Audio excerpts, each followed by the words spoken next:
pick off dengan lebih nyata dari Equino, dari Decimate dan juga Floki di sana. Ya, dan akan segera kita saksikan game yang pertama, match yang pertama. Pendekar Esports versus RRQ Senna.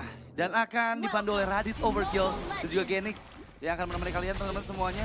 Tapi yang pasti kalau kita ngebahas masalah draftnya terlebih dahulu nih ya. Iya. Dari 10 pilihan hero yang ada, early game potensial. Betul. Sebenarnya masih dipegang sama teman-teman dari Pendekar Esports. Dengan Martis yang mereka bawa harusnya dari segi rotasi farming di jungle-nya ini bakal lebih cepat dibandingkan sama Yans. Tapi ingat, Yans punya power pick off potensial yang besar banget. Dan targetnya cukup banyak loh. Bisa ke Lunox, bisa ke Trimarski, ataupun bisa ke arah Cloud. Jadi dia punya banyak target, terutama kayak sekarang nih. Ini di bagian bawah udah gak ada Piraga Armor, bisa untuk dipanis. Dan lead order yang pertama seperti akan di-secure, tapi Arnold dari Crispovia membuat Peter kehilangan setengah HP-nya. Tapi masih aman aja, dia bahkan sempat untuk recall dulu berarti gini. Wow, masih aman-aman di awal-awal ya. Cuma kalau misalkan tim Pendekar mau galak bisa banget nih. Dan ngambil komposisi dari arah buff, purple buff-nya dari Ians. Karena Ians tanpa purple buff bakal sulit banget ya untuk bisa berotasi nantinya.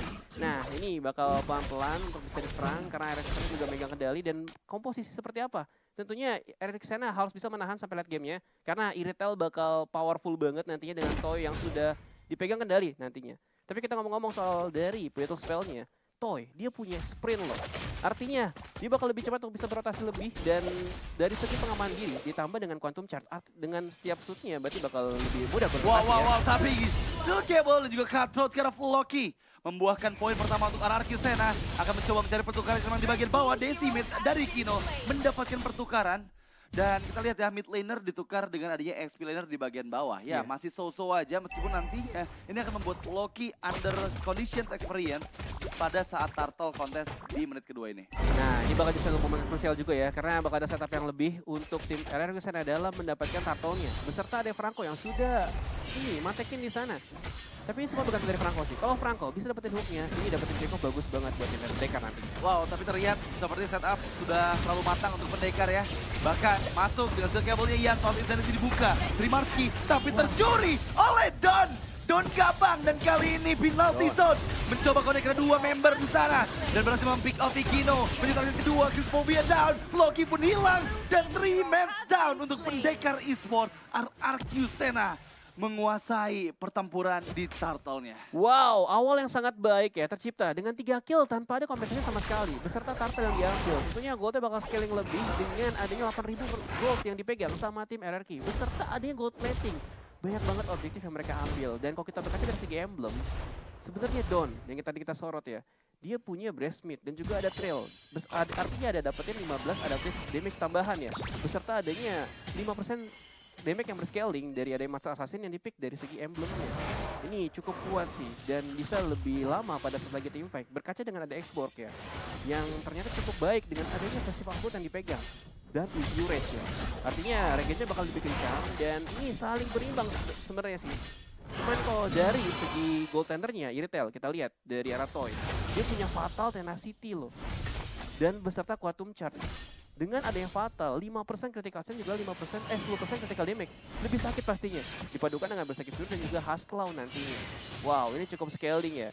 Apakah bisa menandingi Cloud? Karena kalau Cloud dia fokus karena rotasi di sana nih. Dengan adanya agility nih Bang Radit. Ya, tapi lagi-lagi engagement diciptakan final result connect ke Marki masih tempat latih Insanity. Dan dengan gede Piraga Armor dia nggak bisa sih untuk mempertahankan XP lane-nya. Dan sekarang harus merelakan sepertinya karena memang ada teamfight yang terjadi di bagian top lane juga.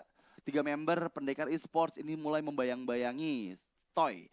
Toy nggak dikasih space dan mulai dipersempit lagi nih agar dia agak sedikit lama dari farmingannya. Dari bagian mid lane, coba untuk memberikan pressure tambahan karena memang dengan keberadaan dari Crispovia. Wow, Flicker terpaksa dibuka, Dimarki dalam bahaya. Sepatu Fire Missile berturut Sanity membuat gagalnya RRQ Senna mendapatkan arta turret di bagian bawah dan membuat 2 member di sana kehilangan cukup banyak HP. Di sisi lain, Turtle kedua disecure oleh Pendekar. Tapi belum selesai, memang Yans gak puas ngeliat Trimarki yang gak punya Piraga Armor langsung dipanis sendirian di bawah. Wow, dipanis ya dengan pertukaran adanya Turtle yang diambil. Tapi kita lihat adanya turret yang udah dihancurkan, ini bakal memudahkan rotasi mereka untuk bisa mendapatkan objektif berikutnya. Karena ini nggak setara ya dari arah bawah. Gold platingnya udah dikuras, Turtle udah diambil, beserta alta turretnya. Nampaknya ini bakal ini sih lebih owning dari segi hierarchy tentunya. Dan tim Pendekar harus hati-hati karena ada Wow, the way of dragon! Pada saat Black Commander udah nggak ada di Floki. Dan ada timing yang manis dari Veter. Dan itu benar-benar kalkulasinya matang ya. Meskipun tadi sempat miss dari Jet Kundo fase ketiganya dengan Flicker. Tapi dia tepat ada di depan dari Floki yang belum sempat Flicker. Jadi The Way of Dragon membuat RRQ Sena bisa mempick off Loki dan sekarang dengan 4 membernya di bagian top lane. Ingat, Veter nggak punya terlalu banyak HP, jadi dia nggak bisa untuk memulai inisiasi kembali. Iron Hook, Cruciphobia masih gagal. Masih gagal. Dan ini jadi satu informasi yang menarik ya. Karena kita tahu ketika adanya turret di bawah dihancurkan, mereka bakal aim ke arah goaltendernya. Supaya dari arah Cloud dibungkam pergerakan nggak jadi dari nanti late game. Bloody Hand, Don masih bisa bertahan, bahkan Last Insanity tidak di pop up. Ada 2 atau bahkan 3 ultimate dari Pendekar Esports yang berhasil dikecoh oleh Veter. Dan sekarang dari bagian top lane sana Don, wow gagal mendapatkan penalti zone-nya karena Boteski, tapi Boteski terjebak dan berhasil terkena efek Decimate Scorpion yang membuat Boteski pun terpanis Berkali-kali ya, dan ini Boteski bakal dihambat pergerakannya dengan adanya satu di awal-awal yang kurang bagus. Karena kita tahu setelah diambil akhirnya dari Cloud-nya, akhirnya mereka mendapatkan auto turret-nya dan lebih pegang lagi owning dari segi map-nya. Mereka nampaknya bakal memberikan pressure terus-menerus dari tim RRQ dan Pendekar harus bisa mengantisipasi hal tersebut untuk bisa menjaga lane dengan baik. Dan ada informasi dari Franco yang lebih roaming loh nantinya. Karena ini bakal dijagain banget, Peter bakal lock ke arah Franco supaya nggak ada Iron Hook yang masuk ke arah tim RRQ Sena. Ya, dan makin memperjauh lagi, wow, penalti zone yang berhasil dihindari. Cruciphobia terpaksa mengeluarkan flickernya. Kalau sampai tadi gagal untuk mengeluarkan flicker, dia bakal bisa untuk di shutdown juga. Dan dengan ada Berserker Fury di tangan Toy, dia semakin siap lagi untuk ada di area team fight. Sempat kena pressure, tapi Iron Hook kali dari Cruciphobia yang langsung membuat Toy turun dari Leo-nya. Dan sekarang keuntungan ada di tangan Pendekar Esports, meskipun RRQ Sena harusnya akan mengambil turtle yang ketiga. Dan lagi-lagi pressures coba dilakukan oleh Yans.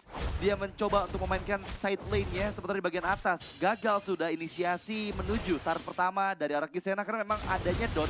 Ini membuat Trimarsi gagal untuk memberikan pressure-nya. Tapi Peter terlihat dengan di Last Insanity yang sudah mulai dibuka. Jet Kundo berhasil connect, tapi sangat disayangkan.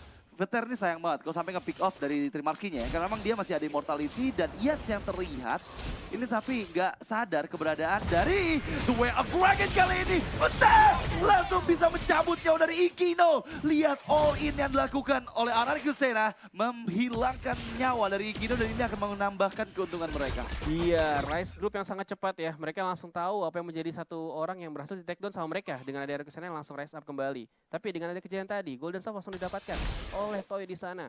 Dan ini bakal menggagalkan skema mirroring dari Pendekar. Karena tim Pendekar tadi mendapatkan Toy ya, yang artinya cukup adil untuk bisa menyeimbangkan Boteski di sana. Cuman kalau kita dari segi map ya, mereka ada di lane up-nya masing-masing loh, dengan adanya 3 lane yang mereka pegang. Ini harus berjalan stick together lagi dari Pendekar. Dan sedangkan mereka juga harus mendapatkan dari Iron Hook-nya dari arah Cruciphobia. Karena kalau misalkan dapat hook, mereka nggak dapat pick off nampaknya Bang Radit. Iya, hampir ya tadi ada Iron Hook-nya connect ke Veter ya. Tapi untungnya dengan membawa Chow, dia bakal susah sih buat bisa ditangkap sama Iron Hook. Ingat, Shunpo memberikan efek immune dari sisi di mana Iron Hook itu bisa digagalkan dengan adanya Shunpo dari Veter.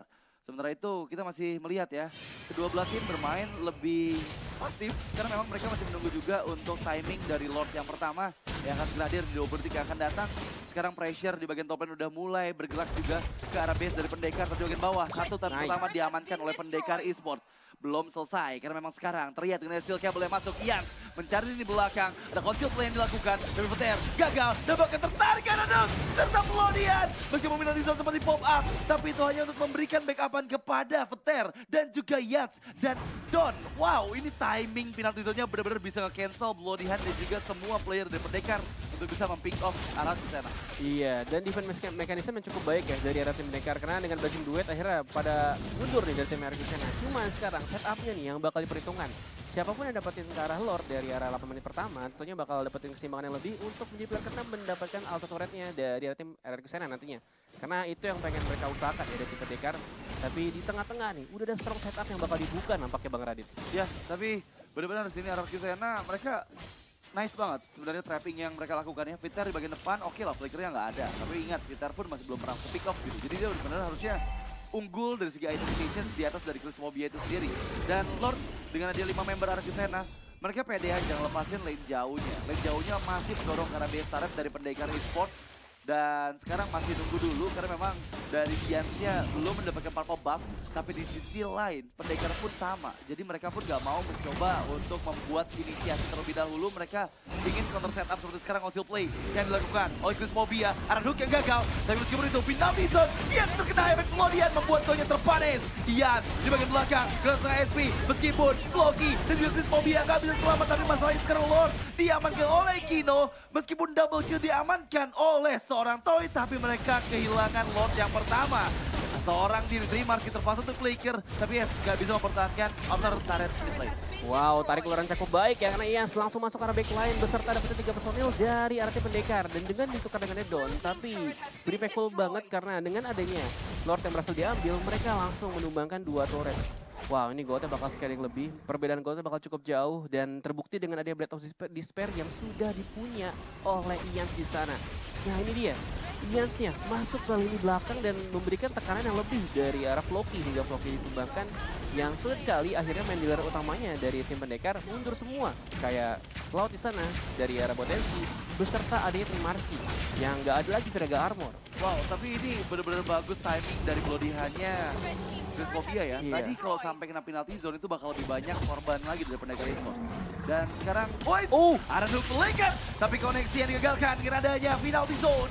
Don mencoba untuk mencari targetnya, Primarki ngambil Insanity, Chris Mobia terhalang tembok orange buff dan membuat dirinya pun terpick off. Dan kali ini masih belum ada keuntungan lebih lanjut lagi untuk pendekar, tapi mereka sepertinya akan kehilangan dari outer turret mid lane untuk arah Kisena. Dan yes, keuntungannya adalah ya semua outer turret berhasil dihancurkan dengan Lord yang pertama yang dicuri oleh Kino. Iya, distraksi yang benar-benar baik diciptakan lagi kembali karena kita tahu di arah bawah akhirnya dari Nertoeta langsung mereka hancurkan dengan Toy yang berhasil free hit tanpa ada gangguan.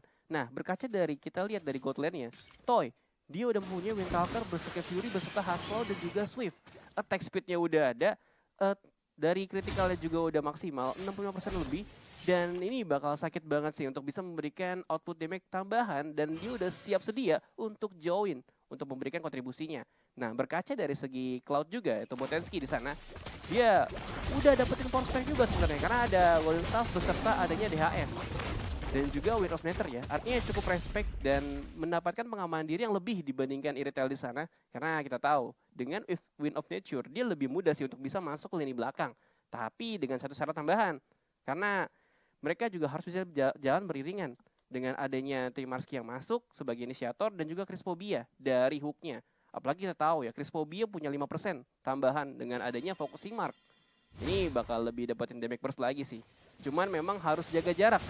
Karena kalau misalkan mereka terlalu overextend, mereka bakal bisa ke pick off dengan mudah dengan adanya Don yang siap sedia masuk dengan penalty zone. Ya, dan sebenarnya kalau aku lihat ya, ini dari Botensky oke lah dia punya Wind of Nature, punya Purify. Tapi ingat dia nggak boleh dive in ke depan dari Okta. Dia nggak punya sama sekali Magic Defense. Sedangkan Okta dari tadi nih selalu membombing ke arah Decimate. Yang membuat nantinya combo dari Shadow Strike dan juga Arcane Shade serta Decimate itu bisa langsung mempanis Botensky. Jadi Botensky harus hati-hati banget ketika dia dive in dengan the camera image-nya nggak boleh ke depan dari Okta itu sendiri. Dan keberadaan Lord yang kedua sudah mulai muncul di bagian bawah. Di menit 13 menandakan bahwa Lord ini sudah enhance. Dan Arkisena dengan 5.000 gap goldnya. Mereka masih memegang kendali harusnya, tapi ingat, Ikino ini punya power retribution yang bagus. Dia sempat untuk mendapatkan Lord yang pertama dengan Mortal Coil dan juga retribution ya. Jadi apakah hal tersebut akan terjadi kembali? Dan terlihat ada dengan Duel Dragon karena Ikino masih bisa bertahan dan bahkan mencatat Okta. Dan ada Blade of Honor yang dikeluarkan tapi lihat Toy masih nari-nari mereak di sana. Lord didapatkan kembali oleh Ikino dan sekarang kehilangan satu membernya. Veter gak bisa untuk escape harusnya dari Botensky dan dia pun akan menjadi player kedua yang dihilangkan oleh pendekar. Dan ini akan membuat swing gold yang benar-benar besar untuk pendekar karena itu untung banget loh. Men-shutdown Okta, mendapatkan Winter juga, Lord didapatkan, tapi somehow Ian ini benar-benar ngarah banget ke arah Floki. Floki nggak dibiarin ya untuk bisa bebas saya di area jungle dan sekarang dia pun dipaksakan untuk mundur. Iya, dipaksakan untuk mundur ya. Benar-benar setup yang sangat baik yang seperti yang aku bilang berganti dengan Kispovia dan juga ada Blazing Duet yang masuk. Hingga akhirnya Okta yang tadi seperti kadang-kadang sulit banget bisa didapatkan, akhirnya berhasil dengan adanya di dive in langsung dengan Decimate dari arah Ikino di sana. Nah, dengan dapetin lore tambahan, akhirnya mereka mendapatkan 2 turret sekaligus dari turretnya. Cuman nampaknya nggak bakal dipadukan kembali karena memang terlalu berisiko lagi di mana 5 player sudah hidup dan mereka bakal menahan dulu tempo permainannya. Tapi untuk dari segi gold, sekarang mereka bersamaan loh Bang Radit. Bisa Iya. menyimbangkan yang tadi beda 5.000. Jadi keuntungannya di satu Lord dan juga team fight di Lord yang kedua Iya. itu dapetin 5.000 lebih gold ke arah Wow. pendekar esports ya. Tapi bukan itu sih masalah besarnya. Masalahnya sekarang dari arah Kisena ini udah nggak ada inner turret. Nah, Dan Purple Buff dari Ians udah diambil juga Bahaya. sama Ikino. Dan itu yang akan membuat arah Kisena bisa fall off. Karena minimnya energi dari Ians membuat Ians gak bakal sepowerful di 13 menit kita menyaksikan game yang pertama. Jadi ini harus benar-benar tahu banget timingnya, kapan in and out-nya. Jangan sampai dia kehabisan energi pada saat team fight. betul. Dan nampaknya penyerangan dari tim Erexena kayak bahan baku tempe ya, ke delay. Ke delay. Iya, sulit soalnya. Dan ini bakal ditahan terlebih dahulu. Mereka harus bisa menunggu tempo permainan lagi. Dan manajemen wave yang harus mereka upayakan harus bisa segera disimbangkan. Karena dengan ada lane jauh yang bisa diutarakan sama pendekar, Cloud punya peran penting nih untuk bisa split push. Cuman terlalu berisiko, jadinya mereka bakal stick together terlebih dahulu dengan Floki yang bisa dibilang magic matressnya sangat-sangat pedih. Karena kita tahu ya, Floki dengan pasifnya pun juga bisa memberikan burst damage yang tambahan, dimana Dawn juga gak bakal bisa berjaya untuk bisa masuk terlalu dalam. Makanya Yans yang target banget nih karena Floki. Dipadukan dengan Floki, emblem Lethal Ignition-nya. Ini memberikan damage burst yang sangat maksimal dengan adanya 120 adaptif sampai 759 ya, berskala dengan level dari Lethal Ignition. Dan kita bakal lihat nih seperti apa rotasi mereka karena mereka juga nggak mau berjalan sendirian dan nampaknya beriringan. Wow, tapi sepertinya masih bisa mendapatkan untuk Purple Buff-nya. Dan wow, ini adalah keuntungan banget loh. Aku masih penasaran kenapa pendekar gak mau coba kontes lagi. Iya. Untuk Purple Buff dari Ian. Dan ini sangat disayangkan. Karena Ian sekarang sebelum adanya Lord di 10 detik yang akan datang, ini dia udah punya Purple Buff untuk kurang lebih 1,5 menit ke depan. Dan akan membuat nantinya dia bisa all out di team fight-nya. Dan sekarang bergerak secara bersamaan, ternyata nggak ada split push yang dilakukan oleh Aaron Kisena membuahkan hasil nihil. Untuk pendekar yang ada 4 member di bagian bawah. Trimarski di bagian top lane mengantisipasi pergerakan dari Ian. Masalahnya Trimarski nggak mudah untuk bisa di solo pick off oleh Ian. Dan Lord, wow ada flicker Blodian di cancel dari knock up effect dari Lord. Tapi sekarang udah nggak ada lagi Blodian. Dan bahkan Boteski terhilangkan cukup cepat dengan heavy crossbow dari Toy. Dan bahkan kali ini 2 man down dari pendekar esports. Mencoba dari Siemens flicker. Okta menggila. Trimarski tersebut. Tapi still cable dari Ian. Memporak-porandakan lini belakang pendekar esports. Dan kali ini menyisakan last man standing di arah Trimarski saja. What a team fight for RRQ Sena. Wow, outstanding move lagi-lagi dilakukan berkali-kali dengan Erexena yang berhasil mendapatkan Lord beserta adanya juga 4 personil dari tim pendekar. Dan nampaknya mereka bakal latihan sekarang dengan 2 lane yang bakal di-push Bang Radit. Wow, ini penalty zone flicker yang mantap. Trimarski membuat Trimarski kehilangan tenaga armornya. Dia harus mundur dulu ke dalam base untuk mendapatkan tenaga armor yang kembali. Terus base terbuka dan RRQ Sena, sang raja, mendapatkan kemenangan di game yang pertama. Wow, luar biasa lagi.